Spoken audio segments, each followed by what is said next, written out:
Are you looking for a way to level up your English? Have you tried reading, but you always get bored or find it too hard? Then listen to this episode. Why you must read intermediate level. Why do I need to read in English? I get this question a lot from students. They argue that as long as they're going to classes, doing their homework and watching films in English, there's no need to sit down with something as boring and old-fashioned as a book. Well, to put it simply, they're wrong. In fact, reading is the best thing you can do to learn English, and I'm here to tell you why. Firstly, reading skills are more important than ever, whether that be in English or your native language. In 2006, only 1 in 100 people went to university. Now it's 7 in 100. All jobs, from office workers to mechanics, require far more reading and writing than a century ago. The competition is higher, and readers win. Secondly, reading is the best way to improve proficiency in English overall. Yes, you heard me right. Reading will improve your speaking, writing, vocabulary, and grammar far more efficiently than any other method. It won't improve your listening skills, but it will give you the vocabulary necessary to train your ear quickly. But it's not just any reading we're talking about. In school, you probably read lots in English. Boring textbooks and stories with exercises at the end. No, we're not talking about that. We're talking about reading for pleasure. That means reading a book because you enjoy it, not because your teacher told you to, not because it's what you're supposed to read to improve your English. No questions, no book reports, just pure pleasure. Yeah, right, you're probably thinking, that's too good to be true. Let me show you. In 1965, an experiment was carried out in juvenile delinquent reform centers in America. One group of the students were given free books. They made sure they were exciting books that would appeal to young boys, such as James Bond. But unlike most reading programs, they were not required to read the books. They were simply given them. They could throw the books away, give them back, or draw on the pages, and nobody would punish them for it. But the boys did read them. They read a lot of them. Some of them read a book every 2 days. At the end of 2 years, they tested the students. Not only did their reading and writing greatly improve, so did their attitude towards school. But the students who were not on this program stayed the same. In fact, some of them got worse over the 2 years. This isn't just for native speakers either. A study of English as a second language, ESL students in the Fiji Islands looked at 3 methods. Traditional English teaching, sustained silent reading, which means reading in silence for a long time, and a more conventional reading program, where the teachers read aloud to the students. By the end of the first year, students taught with the 2 reading methods had a 15-month advantage van, English ability, compared to the 6.5 months of the traditional method. When the study was replicated in Singapore, the students who did only sustained silent reading did better on grammar tests than the students who had taken only grammar classes. When we do grammar exercises, we try to memorize the rules of the language. When we read, We absorb them. But I know what you're thinking. That's all well and good, but when I pick up a book in English, it's too hard for me. I get bored of looking up words and I give up after a few minutes. That's why I wrote this book. It is designed to make you fall in love with reading by providing fun, familiar stories that are easy to understand.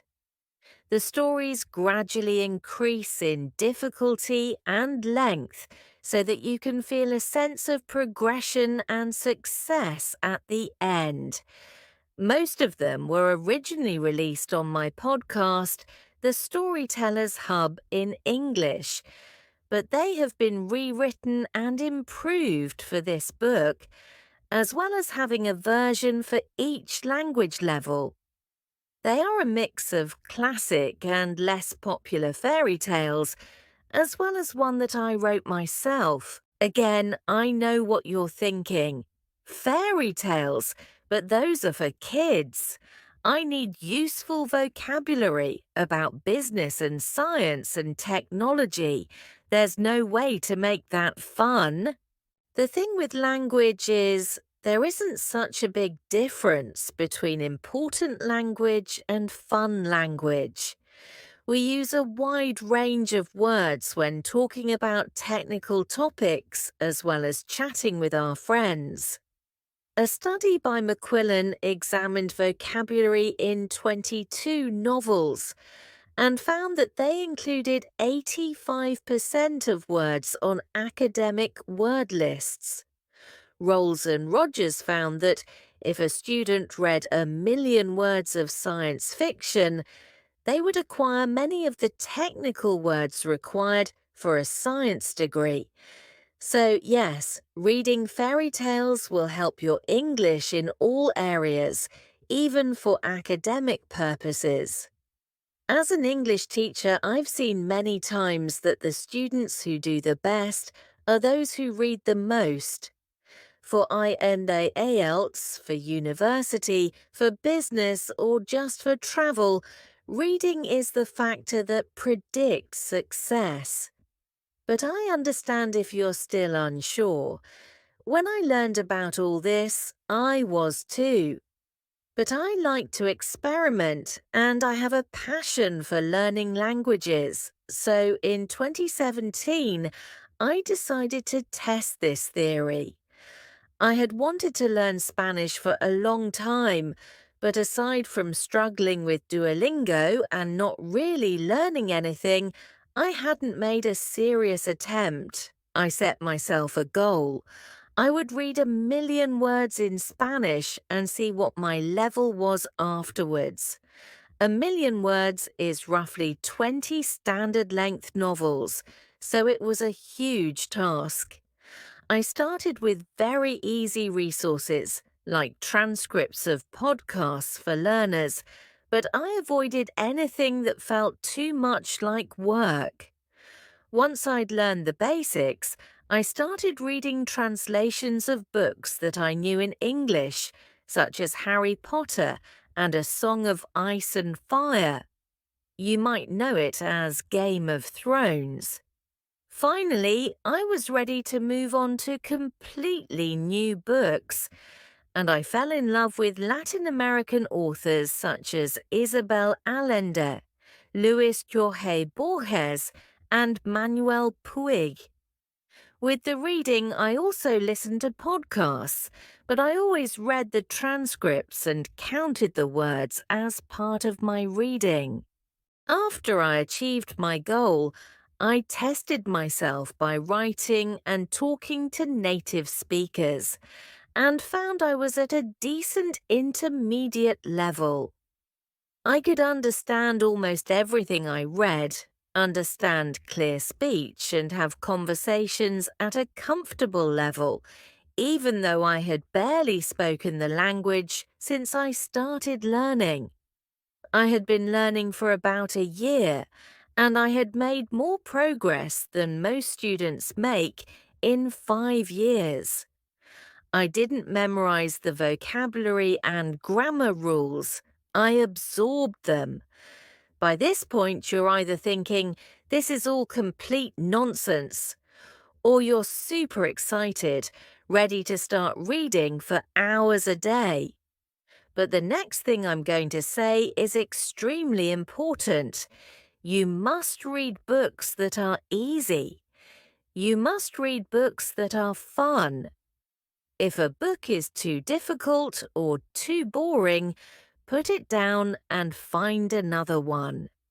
Stephen Krashen, an expert in the field of second language acquisition, says, read only material in the second language that is genuinely fun and interesting.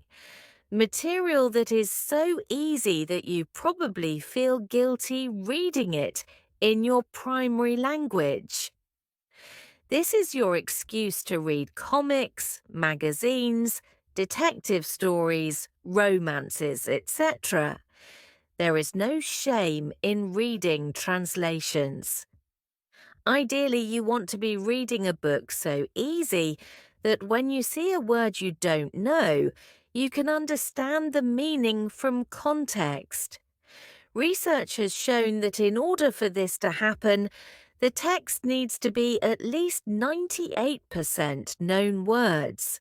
98%, that's so high. I know, dear reader, but let me show you an example. Here's a text where I've replaced 10% of the words with nonsense words. That is, it's 90% comprehensible. Jerry flurged out of bed and threw open the curtains. It was a beautiful day. He bimped to himself as he did his daily routine, pouring coffee and buttering poffer. But then his phone rang, and the person tongling was so unexpected that he dropped his Vinky on the floor. Is that easy to understand? Could you read a whole book of that? Here's the same text, but 98% comprehensible. Jerry jumped out of bed and threw open the curtains. It was a beautiful day. He sang to himself as he did his daily routine, pouring coffee and buttering toast. But then his phone rang, and the person calling was so unexpected that he dropped his Vinky on the floor. How was that? Even if you couldn't understand everything, I bet it was far more enjoyable to read than the first text. And that's the magic of reading for pleasure. Even if you didn't understand everything, you got enough to follow the story and keep going, without having to pick up a dictionary. So if you find that this book is too hard, put it down and read the level below. If you find it boring, go read something else. Yes, I'm giving you permission to stop reading my book. I know not everyone likes my writing style, and that's okay. Find what works for you. As you read, focus on the meaning of the stories, and don't sweat it if you don't understand every single word. Just relax and try to get lost in the pages. Believe it or not, when we have fun, we learn far better. The levels of these volumes are based on the Common European Framework of Reference, a system for defining language levels. You'll know them as A1, A2, B1, B2, C1 and C2, although these books only cover A2, C1. If you're A1 level, you probably need more guided teaching before you start reading, and if you're C2 level, then you can start reading books for native speakers. A great strategy, if you don't feel so confident about your reading ability, is to start with the beginner level of the book and reread it level by level, going all the way up to advanced. This will allow you to really absorb the new language and gradually increase the difficulty. There is not a huge difference between the intermediate level stories and the advanced level stories, but even rereading the same story twice can be very effective. We need to repeatedly encounter new words and phrases before our brain can really understand them. Finally, this book has no exercises in it. I considered adding them after each story, but it would contradict everything I just told you. The most effective way to spend your time is reading for pleasure, and exercises distract from that. If, however, you finish this book and find yourself wanting more stories, do go and listen to my podcast, The Storytellers Hub. I publish a new story every week with audio and text, and there are over 100 episodes for you to listen through. Happy reading and happy learning! Thank you for listening to today's episode.